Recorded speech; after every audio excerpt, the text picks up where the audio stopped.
नमस्कार दोस्तों, आप लोगों का बहुत बहुत स्वागत है आपके अपने यूट्यूब चैनल पर। दोस्तों, आज की इस वीडियो में जितने भी फ्रेंड्स लोग आरपीएफ कांस्टेबल एसआई एग्ज़ाम 2024 की तैयारी कर रहे हैं, उनके लिए दोस्तों हम लेकर के आ गए पॉलिटी की क्लास नंबर 4। दोस्तों, ये क्लास आपके आने वाले एग्ज़ाम के लिए बहुत इंपॉर्टेंट होगी। और दोस्तों, आज की इस वीडियो में हम लोग जिस टॉपिक पर बात करने वाले हैं, उस टॉपिक का नाम है दोस्तों संविधान की विशेषताएँ। इस टॉपिक से संबंधित दोस्तों आपके प्रीवियस ईयर में जो रेलवे की एग्ज़ाम हुए, उसमें दोस्तों करीब 1 से 2 क्वेश्चन हर शिफ्ट में पूछे गए हैं। ठीक है, आप लोग प्रीवियस ईयर उठाकर देख सकते हैं। तो इम्पोर्टेंट है दोस्तों टॉपिक, तो आपको ज़रूर इस वीडियो को एक बार शुरू से लास्ट तक पूरी देखनी ही देखनी।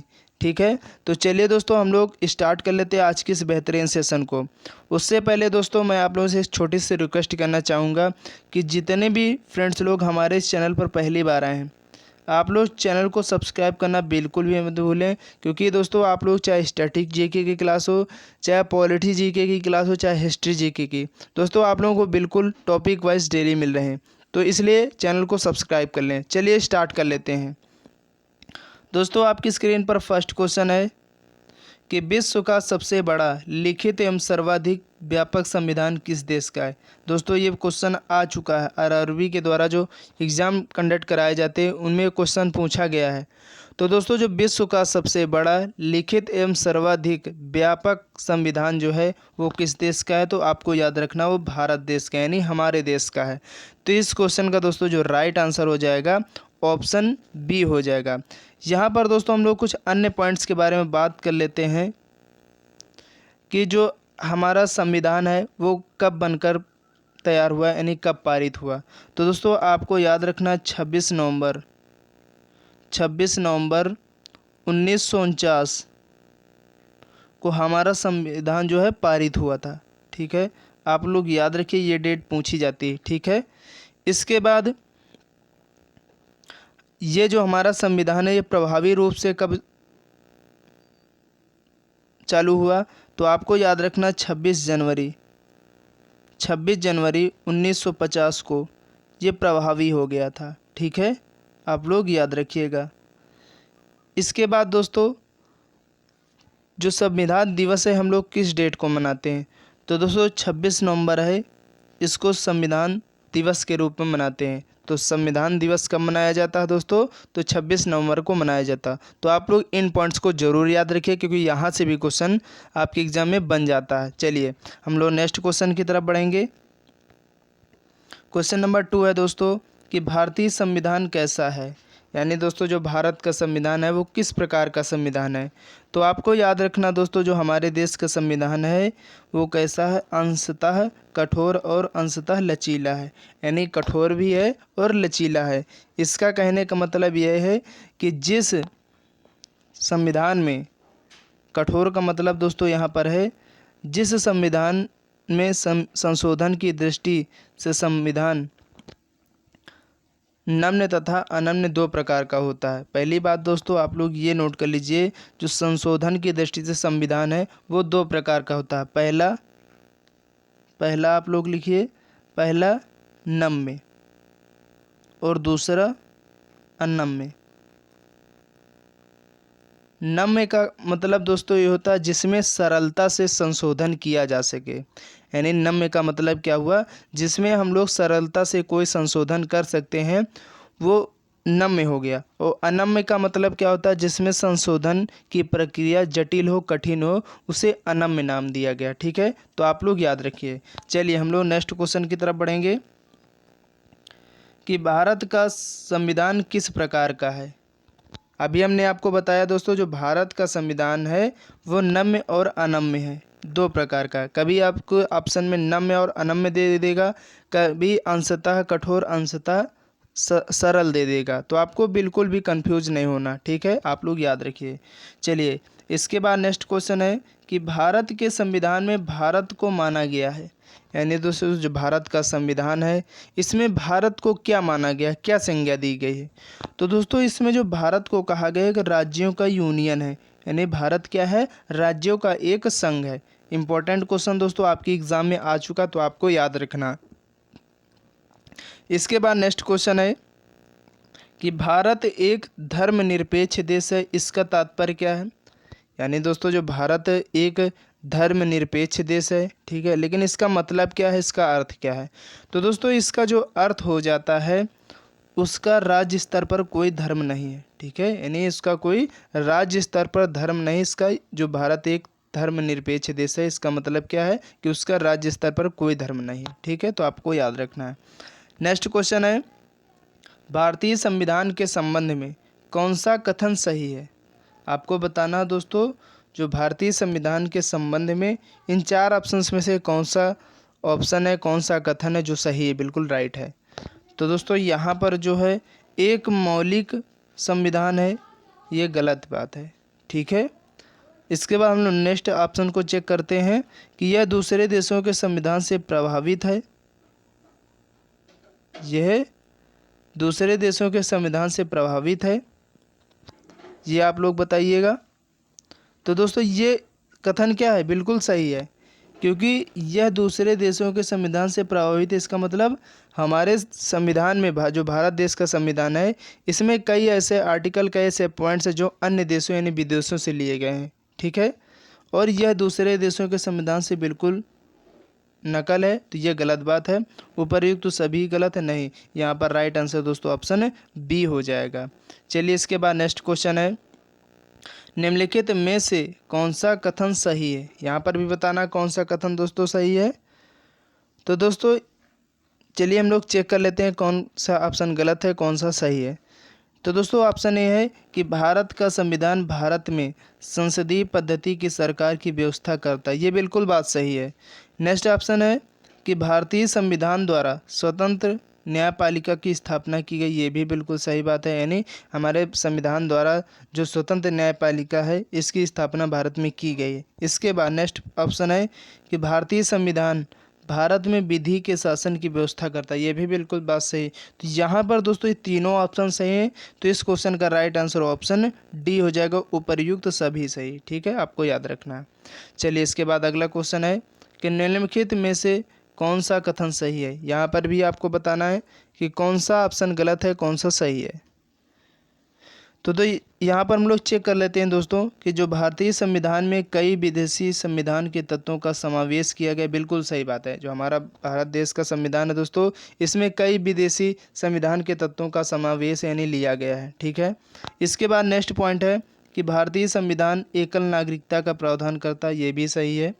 नेक्स्ट ऑप्शन में क्या दिया गया कि भारतीय संविधान वयस्क मताधिकार की व्यवस्था करता है, ये भी सही है।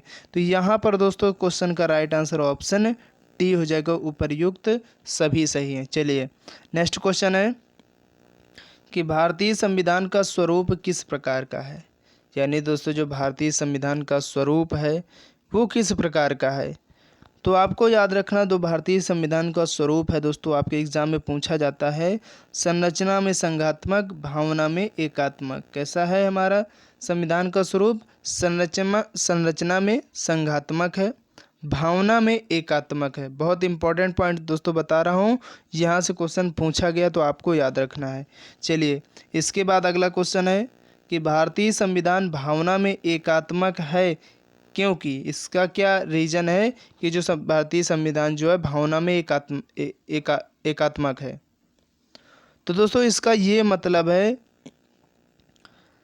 कि केवल संसद को संवैधानिक संशोधन प्रक्रिया आरंभ करने का अधिकार है। हाँ, अगर कोई संशोधन प्रक्रिया शुरू करना चाहता है तो किसको दिया गया है अधिकार? वो केवल पार्लियामेंट को ही दिया गया है। इसके बाद नेक्स्ट पॉइंट में क्या, कुछ स्थितियों में संसद को राज्य के लिए कानून बनाने का अधिकार है। हाँ, संसद को राज्य के लिए अगर कोई कानून बनाना तो उसके पर वो अधिकार हैं। इसके बाद अखिल भारतीय सेवाओं के कारण, ठीक है, तो यहाँ पर जो है इस क्वेश्चन का राइट आंसर दोस्तों ऑप्शन डी हो जाएगा, उपर्युक्त तो सभी हैं। भारतीय संविधान भावना में एकात्मक है, तो इसके क्या रीजन है? ये सभी रीजन है, तो आप लोग याद रखिए। चलिए नेक्स्ट क्वेश्चन है, भारतीय संविधान के संदर्भ में कहा जाता है कि यह क्या है? तो दोस्तों भारतीय संविधान के संदर्भ में जो कहा गया है वो क्या कहा गया है? तो दोस्तों इसे वकीलों का स्वर्ग कहा जाता है। जो भारतीय संविधान है इसको क्या कहा गया, तो वकीलों का स्वर्ग कहा गया। और किसने कहा था दोस्तों, तो जेनिंग्स ने कहा था। आप लोग याद रखिएगा, जो जेनिंग्स थे इन्होंने ही वकीलों का स्वर्ग कहा गया था। और इसे एक नाम से जानते हैं, उधारों का थैला भी कहा जाता है। आप लोग याद रखिएगा, उधारों का थैला भी कहा जाता है। उधारों का थैला क्यों कहा गया, क्योंकि दोस्तों हमारे जो भारतीय संविधान में विदेशों से बहुत से आर्टिकल लिए गए, बहुत से पॉइंट्स लिए, इसीलिए इसे उधारों का थैला भी कहा गया। तो आपको याद रखना। नेक्स्ट क्वेश्चन है, भारतीय संविधान पर सबसे अधिक प्रभाव किसका पड़ा है। तो दोस्तों जो हमारा इंडियन कॉन्स्टिट्यूशन है, इस पर जो सबसे ज़्यादा इफेक्ट पड़ा हुआ है वो भारत सरकार अधिनियम 1935 का है। तो आपको याद रखना है। इसके बाद नेक्स्ट क्वेश्चन है, यह किससे निर्धारित होता है कि भारत का संविधान परिसंघीय है। यानी दोस्तों यह किससे निर्धारित होता है कि भारत का जो संविधान है वो परिसंघीय है। तो दोस्तों ये जो मालूम पड़ता है, ये केंद्र एवं राज्य के बीच शक्तियों का विवरण से। तो इस क्वेश्चन का राइट आंसर ऑप्शन सी हो जाएगा। नेक्स्ट क्वेश्चन है कि भारत में प्रजातंत्र इस तथ्य पर आधारित है कि, यानी दोस्तों जो भारत का प्रजातंत्र है वो किस तथ्य पर आधारित है। तो दोस्तों आपको याद रखना है, जनता से सरकारों को चुनने तथा बदलने का अधिकार प्राप्त है। दोस्तों हमारे जो भारत देश में है, जो सरकार चुनने और बदलने का अधिकार किसको प्राप्त है, तो वो जनता को प्राप्त है। इसीलिए भारत में एक प्रजातंत्र है। ठीक है, चलिए इसके बाद अगला क्वेश्चन है, भारतीय संविधान में है, यानी दोस्तों भारतीय संविधान में कितने आर्टिकल थे। तो दोस्तों जब भारतीय संविधान बना था, जब लागू हुआ था, उस समय की अगर बात करें दोस्तों, कितने आर्टिकल थे, तो आपको याद रखना दोस्तों, इस क्वेश्चन का राइट आंसर क्या हो जाएगा, 400 से अधिक आर्टिकल थे। इस क्वेश्चन का राइट आंसर ऑप्शन क्या हो जाएगा, 400 से अधिक आर्टिकल थे। लेकिन दोस्तों जब हमारा संविधान बना था तब कितने थे उस समय, तो उस समय दोस्तों 395 आर्टिकल, इसके बाद 22 भाग थे इसमें और 8 अनुसूचियाँ थी। ठीक है, अब दोस्तों आपको एक क्वेश्चंस का जवाब कमेंट बॉक्स में बताना है कि वर्तमान समय में 400 से अधिक तो आर्टिकल हैं, लेकिन आपको एग्जैक्ट बताना है कि वर्तमान समय में हमारे भारत देश के संविधान में कुल कितने आर्टिकल हैं, कितने भाग हैं और कितनी अनुसूचियां हैं। यहाँ से क्वेश्चन पूछा जाता है और आप लोग ज़रूर इस क्वेश्चन का आंसर कमेंट बॉक्स में बिल्कुल बताइएगा। ठीक है, इससे हमें ये मालूम पड़ेगा कि आप लोगों की तैयारी कैसी चल रही है, आप लोग प्रिपरेशन कर रहे हो कि नहीं कर रहे हो। ठीक है, चलिए इसके बाद नेक्स्ट क्वेश्चन है कि भारत में किस प्रकार की शासन व्यवस्था अपनाई गई। ये दोस्तों भारत में जो शासन व्यवस्था अपनाई गई वो किस प्रकार की, तो दोस्तों ब्रिटिश संसदात्मक प्रणाली की व्यवस्था अपनाई गई है। तो इस क्वेश्चन का राइट आंसर ऑप्शन बी हो जाएगा। नेक्स्ट क्वेश्चन है कि भारतीय राजनीतिक व्यवस्था में इनमें से कौन सर्वोच्च है। तो दोस्तों जो भारतीय राजनीतिक व्यवस्था में जो सबसे ज़्यादा सर्वोच्च माना गया है वो भारत संविधान को माना गया। तो इस क्वेश्चन का राइट आंसर ऑप्शन बी हो जाएगा। नेक्स्ट क्वेश्चन है कि भारतीय संविधान के बृहद होने का कारण क्या है। यानी दोस्तों जो भारतीय संविधान है इसके जो बृहद होने का कारण है वो क्या कारण है। तो दोस्तों इसका जो रीजन है, इसमें संघ तथा राज्य दोनों सरकारों का संविधान है। हमारे भारत संविधान जो भारतीय संविधान है इसके जो बृहद होने का कारण है क्योंकि इसमें संघ तथा राज्य दोनों सरकारों का संविधान है। चलिए इसके बाद अगला क्वेश्चन है, भारतीय संविधान का अभिभावक कौन है। यानी दोस्तों जो भारतीय संविधान है इसका अभिभावक किसे माना गया है, तो दोस्तों इस सर्वोच्च न्यायालय को माना गया है। इस क्वेश्चन का जवाब ऑप्शन सी हो जाएगा। चलिए इसके बाद अगला है क्वेश्चन,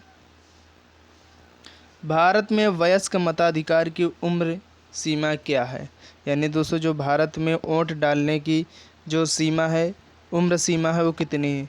तो दोस्तों पहले 21 वर्ष थी, लेकिन इसको कम करके 18 वर्ष कर दिया गया। तो इस क्वेश्चन का राइट आंसर ऑप्शन ए हो जाएगा। चलिए इसके बाद अगला क्वेश्चन है कि भारतीय संघीय व्यवस्था की एक विशेषता है, यानी दोस्तों जो भारतीय संघीय व्यवस्था इसकी एक विशेषता है वो क्या है।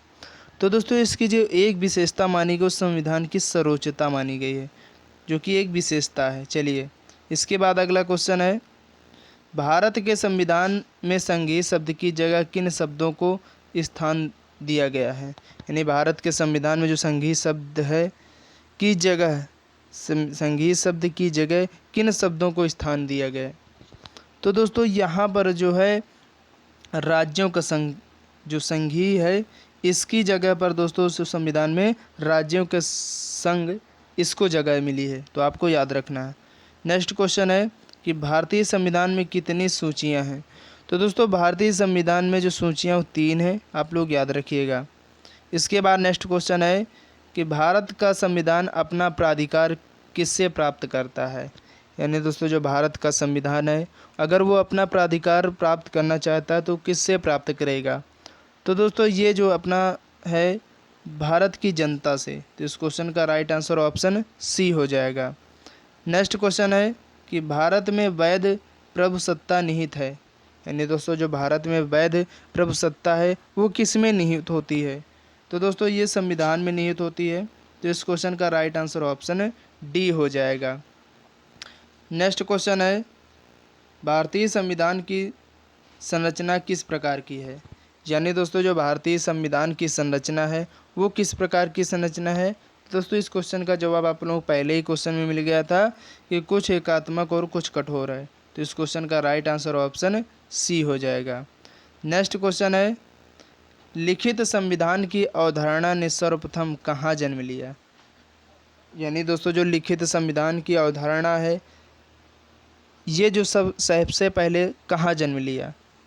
तो दोस्तों ये जो है फ्रांस में सबसे पहले जन्म लिया, तो इस क्वेश्चन का राइट आंसर ऑप्शन ए हो जाएगा। नेक्स्ट क्वेश्चन है कि निम्न में से कौन भारतीय राज्य व्यवस्था में सर्वोच्च है। यानी आपको बताना दोस्तों इन 4 ऑप्शंस में से कौन है जो भारतीय राज्य व्यवस्था में सर्वोच्च माना गया है। तो दोस्तों वो है संविधान, तो इस क्वेश्चन का राइट आंसर ऑप्शन सी हो जाएगा। नेक्स्ट क्वेश्चन है कि भारतीय संविधान का आप किस प्रकार वर्णन करेंगे। अगर दोस्तों आपको भारतीय संविधान का वर्णन करना तो आप किस प्रकार करेंगे। तो दोस्तों आप जो है विश्व के सबसे विस्तृत संविधानों में से एक है। हमारे देश का दोस्तों जो संविधान है विश्व के सबसे विस्तृत संविधानों में से एक है, आपको याद रखना है। नेक्स्ट क्वेश्चन है, किसने कहा भारत एक अर्ध संघात्मक राज्य है। नहीं दोस्तों किस व्यक्ति ने कहा कि भारत एक अर्ध संघात्मक राज्य है। तो आपको याद रखना इम्पोर्टेंट है, केसी व्हीयर ने कहा था, तो इस क्वेश्चन का राइट आंसर ऑप्शन डी हो जाएगा। नेक्स्ट क्वेश्चन है दोस्तों और आज के इस वीडियो का लास्ट क्वेश्चन है 32 कि भारत का संविधान मान्यता प्राप्त करता है। तो दोस्तों जो भारत का संविधान है मान्यता प्राप्त करता है वो किससे प्राप्त करता है। तो धार्मिक एवं भाषाई अल्पसंख्यकों को, तो इस क्वेश्चन का राइट आंसर ऑप्शन सी हो जाएगा।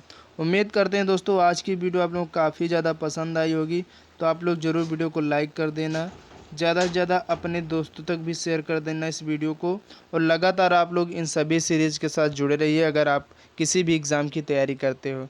तो चलिए दोस्तों नेक्स्ट वीडियो के लिए जय हिंद जय भारत।